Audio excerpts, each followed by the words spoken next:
naje kukwibutsa kugira ngo niba ushaka kubana bana n'Imana, niba ushaka kubana muri ubu buzima ugashaka kubana bana n'Imana, kuko abantu twashatse kubana nabo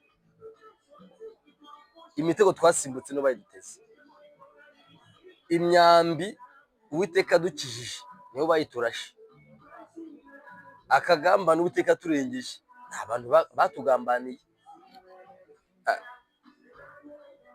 amarozi abaturuze n'abantu Uwiteka aradukiza. Rero maze kureba ibyo byose naje gusanga inshuti nyayo ari Yesu. Bana n'Imana, ubane n'umwana wa Yesu Kristo, uzabaho neza.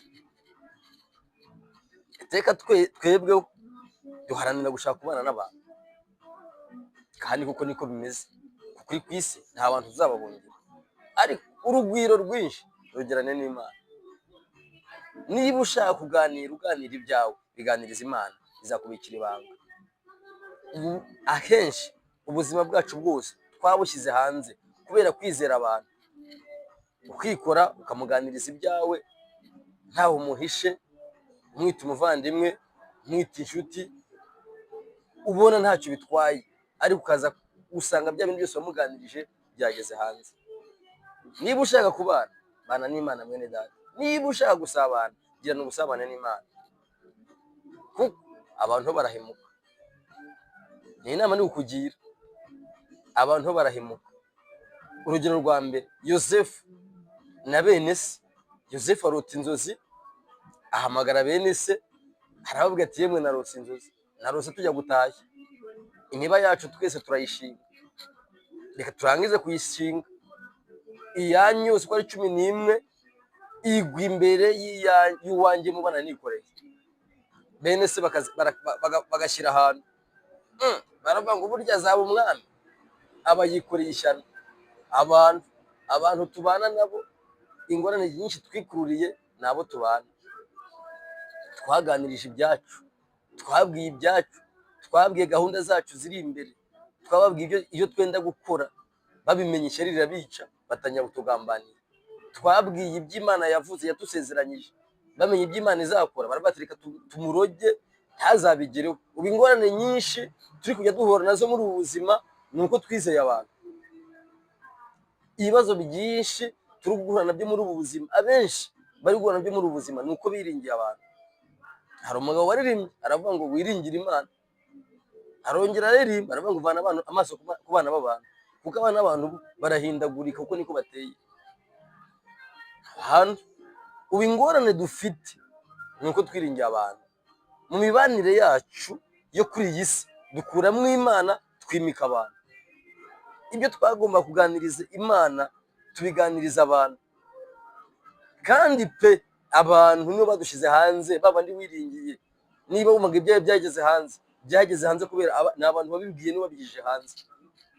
Ariko jya ubwira Yesu, bwira Imana ibikubabaye. Hari umuririmbyi yuzuye umwuka aravuga ngo bwira Yesu byose n'inshuti yawe, ibikubabaza n'ibigutera, ngo kandi ajya akunda afasha abashavuye, ajya akunda kandi agafasha abashavuye, ngo ujye wizera ijambo rye. Ibibazo byinshi dufite ni uko twaririye abantu, tubabwira amarira, tubereka amarira yacu, tubabwira ibikunda kutubabaza, bamenya intege nke zacu. Niyo mpamvu bahora baturiza buri munsi, baza aho bafata tukababara, kuko twarahababwiye, twababwiye intege nke zacu, niho badufatira, niho badutegera. Rero naje kukwibutsa mwene data, niba ushaka kubana bana n'Imana, niba ushaka kujya n'ubusabane gira n'ubusabane n'Imana. Bariya bose wirirwa utakira, wirirwa ubwira ibyawe, bariya wirirwa kuganiriza, n'ejo mu gitondo bakabishyira hanze. Ntugire ngo bose barakwishima.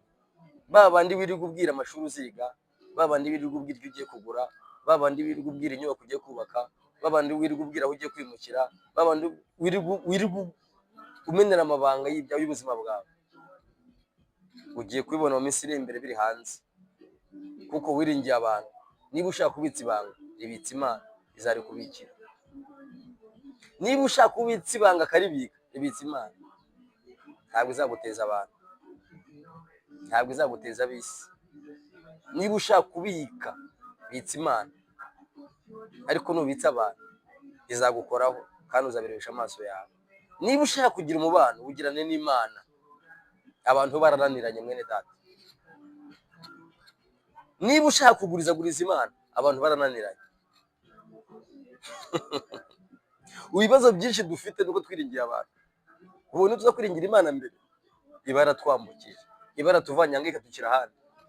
Ariko kutwagiye dusubira inyuma ni imijugujugu, abantu twiringiye abantu bagenda duteye imijugujugu, bagenda baturya isataburenge kwari kugira ngo tugwe hasi. Kandi yamaze gukandagira agatsinsinuka kugwa hasi, ni uguhamagariza abantu uti yaraguye, kuko azi umutego yaguteze umushibukano, yagutega umushibukano ukagwa hasi. Wamara kugahamagara abantu turi muze umurebe arambaraye hasi kandi ugushize hasi. Abantu niba ushaka kubana bana n'Imana,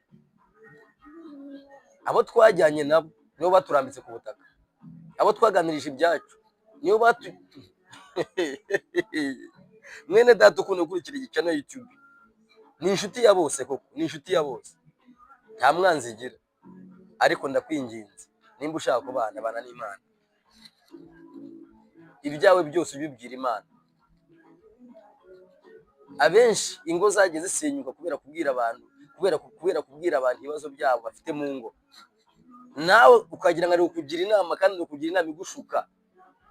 Niba ushaka kubitsa ibanga ry'urugo rwawe, ribitsa Imana.